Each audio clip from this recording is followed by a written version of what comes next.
आदेशात्मक, फिर वार्निंग चेतावनी, ब्रेक यानी कि पथ प्रदर्शक होता है, जिसपे जैसे साइन बोर्ड लगा होता है कि रास्ता बरेली इधर है। किसी को कोई जानकारी चाहिए तो बताएं। इसमें बच्चा छपा हुआ है और बैग लटका हुआ है, तो इसका मतलब है आगे स्कूल है। तो हम लोगों जो बाइक चलाते हैं या गाड़ी चलाते हैं तो उसमें पता चल जाता है कि आगे स्कूल है, में स्लो चलना है। ऐसे ही है इंफॉर्मेशन, सूचनात्मक। इसमें देखो बेंगलोर सबका सिंबल बना हुआ है कि इधर बेंगलोर है, इधर मैसूर है, इधर शिमोगा है। बस लेन में चलनी चाहिए। ये पथ यात्री निर्देश, यहाँ पे आने की पद यात्रा वाले निषेध हैं। यहाँ साइकिल निषेध है, दाएं मुड़ना है, बाएं मुड़ना है, यहाँ पे पार्किंग निषेध है, ना निषेध है। अच्छा अब बच्चे बताओ, किसी को कोई क्वेश्चन करना है, किसी को कोई सवाल करना हो, जिसे कोई पूछना हो, डाउट हो,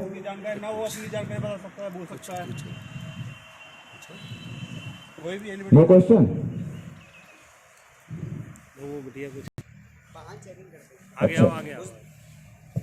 आप सर वाहन चेकिंग करते हैं, उस दौरान अगर आपको कोई आपके स्टाफ वाला मिले तो सर आप उसके प्रति क्या इनिशिएशन होता है आपका? Good question. ऐसा होता है जैसे सपोज करो पुलिस, अभी हमारे कप्तान साहब के आदेशानुसार सभी को आदेश कर दिया गया है कि अगर कोई पुलिस वाला, अगर उस पर पुलिस लिखा हुआ है तो तुरंत उसका चालान करें। अगर हेलमेट लगाए हुए है, हेलमेट नहीं लगाए हुए है तो उसका हेलमेट में चालान करें। Okay sir, thank you. ये रोड सेफ्टी वीक है, तो इसका एम क्या होता है? आप क्यों ऑब्जर्व करते हैं? मतलब आपके लिए कुछ इसमें क्वालिटी, मतलब आपको कुछ इम्पोर्टेंस मिलती होगी, मतलब आपको कुछ बेनिफिट्स, ऐसा कुछ? ये यातायात माह नवंबर से स्टार्ट 1 नवंबर से लेकर 30 नवंबर तक चलता है और ये हर पूरे यूपी में मनाया जाता है। इसे हम यातायात माह नवंबर 2022 के रूप में मनाते हैं। जैसे इसमें यानी कि जो यातायात से संबंधित जो रूल्स फॉलो नहीं करते हैं उनके चालान काटे जाते हैं और उनसे संबंध शुल्क समाज जमा किया जाता है। हाँ, आपके लिए जैसे सर जो आपका मतलब रोड होता है ना डबल वे वाला, जैसे पहले वाला था अपना कासगंज वाला, तो उसमें क्या था कि उसके साइड में जो पेड़ थे, आपने जैसे रोड चौड़ा हुआ था तो आपने वो वाले पेड़ कटवा दिए। यदि हम ऐसा करें उस वाले रोड को एज इट इज छोड़ दें, मतलब वो जैसा है उसे ऐसा ही रहने दें। अब मान लो उसमें एक पट्टी जाने वाली होगी और एक पट्टी आने वाली होगी, तो उसको मतलब जो दोनों साइड पेड़ होंगे तो मतलब उन दोनों साइड वाले पेड़ों को बीच में रहने के लिए एक पट्टी उधर बनवा दें रोड के और एक पट्टी इधर बनवा दें, तो जो बीच में जो पेड़ बचेंगे वो बच जाएंगे। अब मतलब जो जैसे इस साइड मतलब जाने वाली पट्टी वाली साइड में जो पट्टी बनेगी उसको जाने वाले के लिए बना दें और जो आने वाली है वो आने वाले के लिए बना दें और बीच में कुछ ऐसा दे दें जैसे कि मतलब उस साइड पहुंचा जा सके। तो सर ऐसा संभव है कि नहीं है? ये बेटा पीडब्ल्यूडी का जो प्रोसेस होता है वो पीडब्ल्यू के नियमानुसार ही बनते हैं। अच्छा सर कुछ जानकारी देंगे संबंध में? तो मेरा ये क्वेश्चन है कि आप बोलते हैं कि 2 पहिया वाहन चालक को 2 सवारी बैठानी चाहिए, तो उस पर 3 बैठती हैं। काफी जगह देखा है और उनका कोई भी चालान नहीं कटता। और सर आपने बोला कि हेलमेट का यूज अवश्य करें, तो सर मेरे फादर ना के बराबर हेलमेट का यूज करते हैं, उनका तो आज तक चालान नहीं बना। बेटा तुम्हारे पापा कहाँ जॉब करते हैं? किसमें जॉब करते हैं तुम्हारे पापा? आर्मी में है। वैसे तो उन्हें रूल फॉलो करना चाहिए। अब तुम्हारे पापा कहाँ से निकलते हैं मैं उन्हीं को देखूंगा। नहीं टारगेट नहीं, जब आप कह रही हैं तो हाँ, अब चालान ऐसे सिस्टम हो गया जो ई चालान होने लगा है। फोटो अगर खिंच जाएगा तो उसका चालान होना है। ठीक है, क्या नाम है बेटा तुम्हारा? ठीक है। मैं जानबूझ के ये देखता हूँ कि पुलिस कितनी अवेयर है, लेकिन उनका आज तक चालान नहीं बना सर। अब जरूर बनेगा। पर्सनली टारगेट नहीं है, ऐसा होता है कभी कभार। जैसे कोई इमरजेंसी में आ जाता है, कह रहा है कि मैं तो बीमार है, मेरी बाजू में चोट लगी है या कोई वैसे ही अचानक जा रहे हैं, तो उनके लिए राइट वो है। पर हमेशा यही कहेंगे कि जो 3 अगर डबल भी चल रहे हैं तो अब ऐसा नियम लागू हो गया है कि डबल भी चलेंगे तो दोनों लोग हेलमेट लगा के चलेंगे। ट्रिपल तो चलना ही नहीं है। और जब अगर सिंगल भी चलेंगे तो भी हेलमेट लगा के चलेंगे। ठीक है बेटा? सर आप ये बोल रहे हैं कि ये पर्सनली सिर्फ एक ही सप्ताह है सर ट्रैफिक रूल्स के लिए। यह सप्ताह नहीं है, ट्रैफिक के लिए तो पूरे ईयर्स ही चेकिंग के लिए आदेश होते हैं, पर जो ये पूरा यातायात माह के रूप में मनाया जाता है, इसमें बच्चों को जागरूक किया जाता है। सर आप जगह स्कूल इवेंट में ही कैंपेन प्रोग्राम्स करते हैं, आपको सर रूरल एरियाज में भी तो करना चाहिए, वो लोग अवेयर हो इस चीज के लिए। कल ही हमारा ये प्रोग्राम मोहनपुरा में एक स्कूल में डिग्री कॉलेज में तो उसमें किया गया था बेटा। सर डिवाइडर बने हुए हैं, यहाँ पे लोग जैसे आगे जाना है और वो पीछे मुड़ रहे हैं, तो यू टर्न से वो ये नहीं है कि वापस जाके टर्न हो, वो वहीं से आगे से रोड क्रॉस कर लेते हैं, उसके सर उसके लिए तो कोई वो नहीं होता। और बेटा इसके लिए भी प्रावधान है हमारे यहाँ से, जहाँ पे मेन कट है वहाँ पे कैमरा लगाए जा रहे हैं और चालान भी हो रहे हैं। जो रॉन्ग साइड चलते हैं उनके भी चालान होते हैं, और जो स्पीड में चलते हैं उनके भी होते हैं, और जो स्टंट करते हैं, जहाँ तक बच्चे लोग स्टंट करते हैं, कहीं गाड़ी उठा देते हैं आगे को या लहरा के चलाते हैं, इस सभी के चालान हो रहे हैं बेटा। जो चौराहे होते हैं उन्हीं पे ट्रैफिक पुलिस क्यों होती है, यहाँ शोरों में तो कहीं नहीं है, कभी चेकिंग नहीं होती है।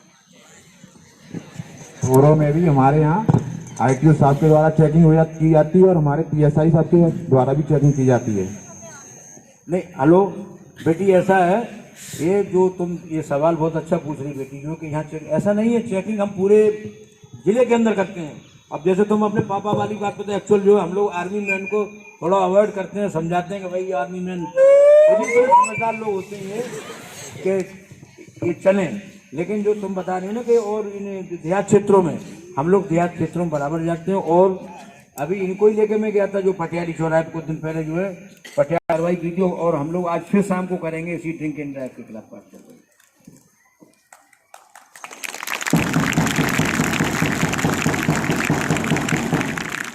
और कोई तो नहीं है जिन पापा से या भैया से शिकायत हो,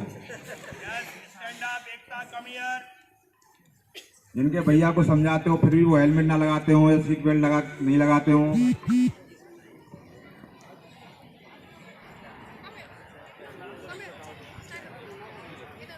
सर मेरा आपसे क्वेश्चन ये है कि जैसे आप बताते हैं कि अपना ही वाहन यूज करना है, किसी और को नहीं देना है, लेकिन किसी आपातकाल के चलते हमें अपना वाहन किसी और को देना पड़े और उससे कोई एक्सीडेंट हो जाए, तो कार्रवाई उस पर क्यों नहीं की जाती है जिससे एक्सीडेंट हुआ है, मतलब जिसका वाहन होता है उस पर कार्रवाई क्यों? ड्राइवरों को बुला सबको। बेटा कभी कभार ऐसा होता है, जैसे सपोज करो आपने तो उनसे सबसे पहले कहिए कि अंकल जी या भाई जी जा रहे हैं तो सबसे पहले हेलमेट लगाएं, ठीक है। अगर हेलमेट लगा होगा तो उनसे दुर्घटना नहीं होगी, दुर्घटना होगी तो चोट लगने के कम आसार होते हैं। तो जैसे इंजरी किसी और को आई है तो पे तो हमें ही करना पड़ेगा ना? वो तो है, जो जिसके नाम गाड़ी होती है उसी को पे करना होता है। इससे मतलब लोग डरते भी हैं। अब जैसे किसी के घर में कोई बहुत इमरजेंसी आ गई है और वो आपसे वाहन मांग रहा है, उसके यहाँ पर है नहीं अभी करंट पे, तो आप देते भी नहीं है। इससे मतलब उसके यहाँ पर दुर्घटना भी हो सकती है काफ़ी बड़ी, जैसे किसी को हॉस्पिटल लेके जाना और हम अपना वाहन नहीं दे रहे हैं, तो इसके लिए आपको कुछ करना चाहिए। इसके बारे में हमारे ITO साहब जवाब दें। जिसकी गाड़ी है उसके खिलाफ भी कार्रवाई होगी। जो गाड़ी चला रहा है वो सबसे ज़्यादा दोषी है, कि उसने जो एक्सीडेंट किया है, कोई दुर्घटना की, तो सबसे ज़्यादा दोषी वही है। और इसी के लिए हमने ये तुम्हें पंपलेट और ये सब वितरित कराए हैं कि अवेयरनेस के लिए लोग समझें कि सड़क सुरक्षा के नियमों की क्या है। नहीं, लेकिन सर लोग डरते हैं अपना वाहन देने से। इस चीज़ के लिए आप मतलब कार्रवाई उस पर करेंगे जिसका वाहन है? नहीं, ऐसा नहीं है। अगर जो गाड़ी चला रहा है उसके खिलाफ तो होगी, इसलिए कार्रवाई होगी कि उसके पेपर पूरे नहीं है, या दूसरा आदमी जिसको दी उसने गाड़ी दी क्यों उनको, और इमरजेंसी में दी भी जाती। भाई ये व्यवहारिक काम ऐसा है, अगर कोई मान लो किसी के कोई आदमी बीमार है तो हम लोग खुद अपनी गाड़ी दे देते, भाई ले जाओ गाड़ी। लेकिन अब वो ये भी तो पता होना चाहिए गाड़ी लेके जा रहा है उसके पास लाइसेंस है कि नहीं है, गाड़ी चलाना जानता है कि नहीं जानता है। ये दोनों की जिम्मेदारी है, एक की जिम्मेदारी, दोनों लोगों की जिम्मेदारी है कि भाई हम देने वाले और लोग तो गाड़ी चलाना जानता है कि नहीं जानता। अगर गाड़ी चलाना नहीं जानता दूसरे में टक्कर मार देगा, भाई दूसरे आदमी तो बीमार है, दो को और भी मार देगा। तो आप एक और क्वेश्चन है। हाँ बेटी बोलें। सर जैसे ग्रामीण क्षेत्रों में कभी आप ऐसे, जैसे कैंप हमारे स्कूल में कई बार लग चुका है, लेकिन हमारे ग्रामीण क्षेत्रों में तो कभी नहीं लगाया जाता। नहीं बेटी ऐसा है, नहीं बिल्कुल लगाया जाता है। हम लोग अभी मोहनपुरा में कल ही प्रोग्राम किया गया है, मोहनपुरा में जो आपकी पैंट लगती है वहाँ पे एक डिग्री कॉलेज है, वहाँ पे कल प्रोग्राम किया है। इसके बाद हमारा प्रोग्राम जो अभी गंडूनवाला में लगेगा और पटियाली तक के लास्ट बॉर्डर तक हम गए हैं। दरियागंज में भी हमने प्रोग्राम किए हैं। आज शिल्पराम प्रोग्राम है।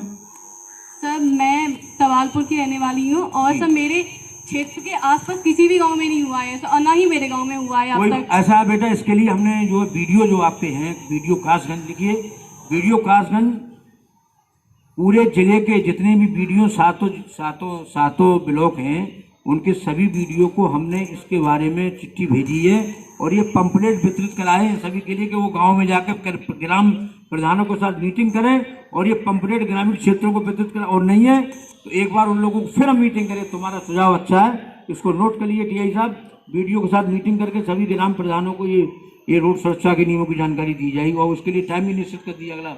अगला बृहस्पतिवार करिए फाइनल इसको आप। सर जैसे कि आपने सर ने कहा था कि बाइक पर 3 लोग अलाउ नहीं है, लेकिन ऑलमोस्ट टाइम लोग बैठते हैं, तो इसके लिए आप ही जिम्मेदार हैं क्योंकि आप इतने स्ट्रिक्ट नहीं है। हमारे स्कूल में अगर 2 पॉनी बनवाई जाती है तो इसके लिए स्कूल स्ट्रिक्ट है, तो यहाँ पर सब बच्चे 2 पॉनी ही बनाकर आते हैं। अगर आप इसके लिए अगर ज़्यादा स्ट्रिक्ट होंगे तो बाइक पर 2 ही लोग बैठेंगे, 3 बैठेंगे ही नहीं। ये सुझाव बेटा अच्छा है, हम लोग इसका चालान करते हैं। ऐसा जो 3 लोग बैठ के जा रहे हैं उसमें एक चालान आता है, एक एडिशनल सवारी एक्स्ट्रा लेके चल रहा है उसका 1000 रुपये का। उस लोगों को मालूम नहीं पड़ता एक्चुअल जिन लोगों का गाड़ी हमारे आरटीओ ऑफिस के अंदर जिन लोगों की गाड़ी का मोबाइल नंबर गाड़ी मालिक का मोबाइल नंबर हमारे ऑफिस के अंदर फीड है, उसके बाद तुरंत मैसेज पहुंचता है कि पुलिस ने चालान किया या मैंने चालान किया कि एडिशनल सवारी 1000 रुपये का जुर्माना होता है, एक्स्ट्रा 1000 रुपये हेलमेट का, 2000 रुपये का चालान। उसके बाद अगर पूरा चालान किया जाएगा तो गाड़ी कभी छूटेगी नहीं। प्रदूषण का चालान 10,000 रुपये का, यहाँ किसी भी गाड़ी में प्रदूषण नहीं। हम लोग कई बार तुमने पेपर में भी निकला देखा होगा और यहाँ पे आप लोगों के माध्यम से हमने सुझाव दिया है कि सभी लोग अपनी गाड़ियों में प्रदूषण प्रमाण पत्र बनवा के रखते हैं। सर वन लास्ट क्वेश्चन जी बोले। मतलब बोला जाता है कि जो पैदल लोग होते हैं उन्हें फुटपाथ पर चलना चाहिए, लेकिन हमारे यहाँ पर फुटपाथ पर बाइक वगैरह खड़ी की जाती है, गाड़ी पार्क की जाती है और अगर गाँव में होता है तो वहाँ पर लोग कंधे पात देते हैं, अपनी मट्टी जमा देते हैं। इस सुझाव को हम नोट करेंगे बेटा, जो अभी आगामी जो बृहस्पतिवार को मीटिंग करेंगे वीडियो लोगों। और जो लोग यहाँ पार्किंग में जो पैदल चलने वालों की पार्किंग उस पर अगर गाड़ी करते हैं उसका हम पार्किंग का चालान करते हैं। और नहीं सुने मेरी बात सुन ले बेटा, उनको मालूम नहीं पड़ता। मैंने क्या कहा, जिनका गाड़ियों में आरटीओ ऑफिस के अंदर मोबाइल नंबर फीड है गाड़ी नंबर का, उसके पास तुरंत मैसेज पहुंचता है, जैसे चालान मैं करूं या पुलिस करे तुरंत। और ये इनका सुझाव, इसको नोट करिए। इसको जो है वीडियो की मीटिंग में बृहस्पतिवार को मीटिंग कराई, इसको तुरंत रखा जाए। Thank you sir. Thank you बेटी, सवाल बहुत अच्छे थे बेटी के। कि ये सोरों कासगंज चुंगी पर और कचला चुंगी पर जो 3 व्हीलर वाले हैं, उस समय सर स्कूल मोस्टली स्कूल्स की बसें का आदान प्रदान होता है, आना जाना मॉर्निंग में और आफ्टरनून में। उस समय सर इन लोगों का इतना रस रहता है कि ये लोग वहां पर पूरा गदर्ड हो जाते हैं और इस तरीके से खड़े हो जाते हैं कि बसें और बच्चों को, अगर हमारा कोई कंडक्टर रोड को क्रॉस कराना चाहता है तो भी उस स्थिति में नहीं करा पाता। तो उसके लिए सर आपका क्या प्रावधान है? प्रावधान ये कि इनके स्टैंड को हम आज ही अभी हटवाएंगे जाके unauthorised. Thank you sir, thank you. आज ही हटेंगे, अभी चलते हैं, अभी जाके अभी हटाते हैं।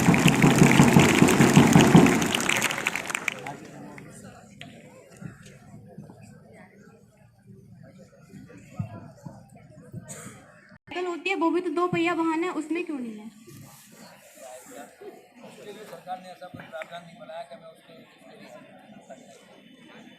उससे भी तो एक्सीडेंट हो सकता है ना, हेड इंजरी उससे भी हो सकती है। मैंने क्या कहा, उन लोगों को भी जागरूक करने के लिए हम ये प्रोग्राम इसीलिए तो हमने तुमको दिया ही कि वो लोग तो बहुत स्लो स्पीड में चलते हैं, साइकिल 10 की स्पीड में चलती है और मोटरसाइकिल चलती है 40 की स्पीड में। कितना अंतर है सर? कुछ लोग ऐसे होते हैं जो बहुत स्पीड में चलते हैं सर। नहीं साइकिल से बेटा 30 पे ज्यादा 20 पे चलेगा स्पीड पे, 20 से ज्यादा चल ही नहीं सकता।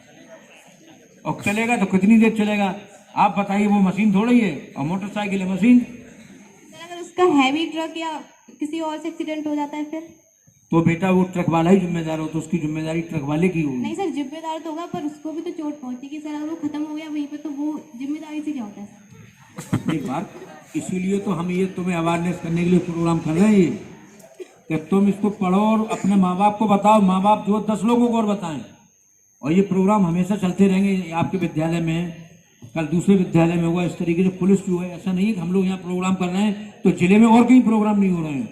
पुलिस जो है हर ग्रामीण लास्ट बॉर्डर जो हमारा है दरियागंज तक, या जो भी थाना कौन सा लास्ट थाना सिकंदरपुर पे, उसमें भी प्रोग्राम चलते हैं। पटियाली सब में प्रोग्राम चल रहे हैं। ऐसा नहीं कि मैं यहाँ प्रोग्राम कर रहा हूँ पुलिस के साथ बैठ के, तो मैं हर तो जगह नहीं जाता, लेकिन पुलिस प्रोग्राम हर जगह कर रही है।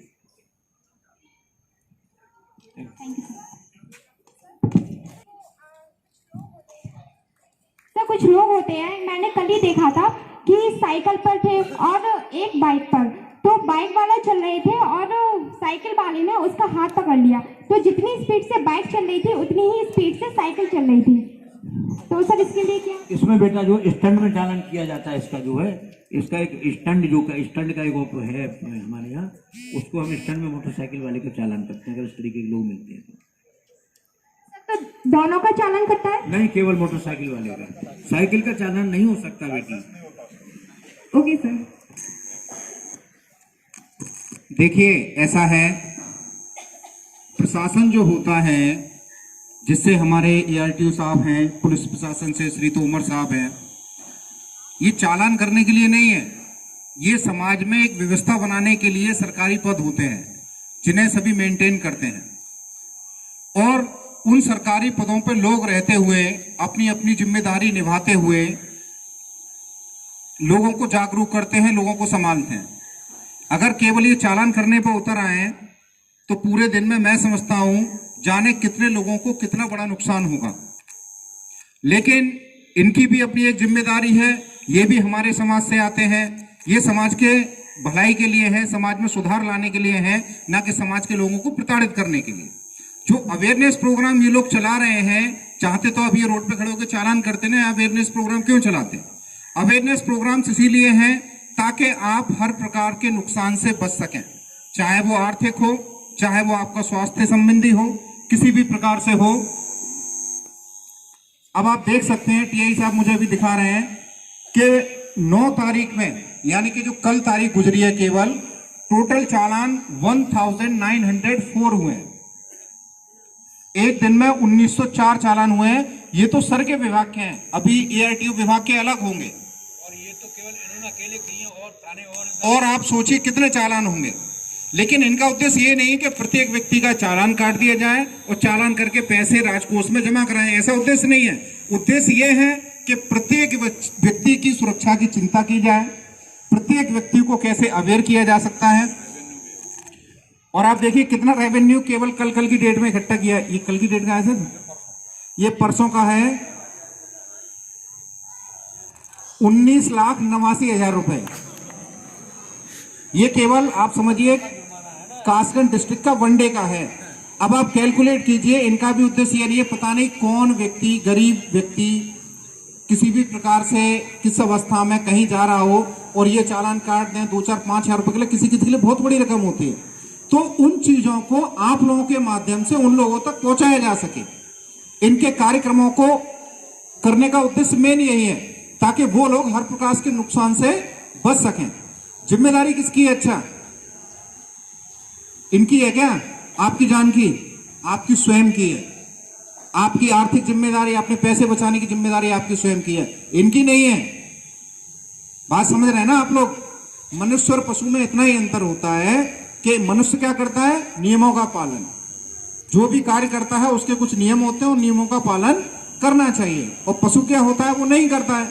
वही इनकी जिम्मेदारी है कि ये 4 लोगों को बताते हैं पेपर के माध्यम से, इस तरह के माध्यम से। आजकल हमारे बहुत सारे सोशल मीडिया प्लेटफॉर्म चल रहे हैं, वहां भी चलते हैं। और आप लोग स्टूडेंट्स हैं, एक विद्यालय में कार्यक्रम करने का मतलब आप समझिए कि आई थिंक यहाँ पे लगभग 200 से 250 बच्चे बैठे हुए हैं। आप 200 से 250 बच्चे 200 परिवारों में जाके अगर ये आज बात बताएंगे तो 200 परिवारों में से वो कितने लोगों के पास ये बात जाएगी? अगर आपने किसी एक व्यक्ति को टोक दिया तो उसका भला हो सकता है। जैसे उस बेटी ने कहा, मुस्कान ने, कि मेरे पापा कभी हेलमेट नहीं लगा के जाते, कि आपकी जिम्मेदारी है, इनकी जिम्मेदारी नहीं है। और वो इन्हें चेक ना करें, जो उन्होंने बोला कि हम तो पुलिस को चेक करते हैं, कितने सतर्क हैं, इन्हें चेक ना करें। किसी दिन इन्हें चेक करने के चक्कर में उन्हें चेक करने हॉस्पिटल जाना पड़ेगा, नहीं जाना पड़ेगा। ये आपकी जिम्मेदारी है समझाने की अपने पेरेंट्स को। ये पुलिस की जिम्मेदारी बिल्कुल नहीं है। पुलिस तो ये समझिए पल पल पे खड़ी हो जाएगी, 1-1 मीटर पे खड़ी हो जाएगी, तब भी क्राइम करने वाला, नियम तोड़ने वाला नियम तोड़ेगा ही। उसे तो तोड़ना ही है, उसे तोड़ना है तो उन्हें सजा देनी है। इनका केवल उद्देश्य ये है कि कुछ व्यक्ति जाने अनजाने में जो इस तरह के क्रियाकलाप कर जाते हैं उन्हें आप अवेयर कर दें, वो ऐसा ना करें। मेन उद्देश्य ये है। अब आप अपने सवाल जारी रखिए, किसी का हो तो आप बार बार ये चीज मत रखिए कि ऐसा होता है तो क्या होता है, पुलिस ऐसा क्यों करती है। सारे प्रयास करते हैं बेटा। पिछले कुछ समय से मैं देख रहा हूं, जब से AITO साहब आए थे और गणेश चौहान जी TI साहब थे, तब से मतलब जैसे इन्होंने बताया पटियाली के दूर दराज गाँव में जहां कोई जाना पसंद नहीं करता वहां तक प्रोग्राम्स हुए जो मेरे संज्ञान में, ठीक है ना। और रोड सेफ्टी से रिलेटेड बहुत सारी चीजों को इम्प्लीमेंट भी कराया।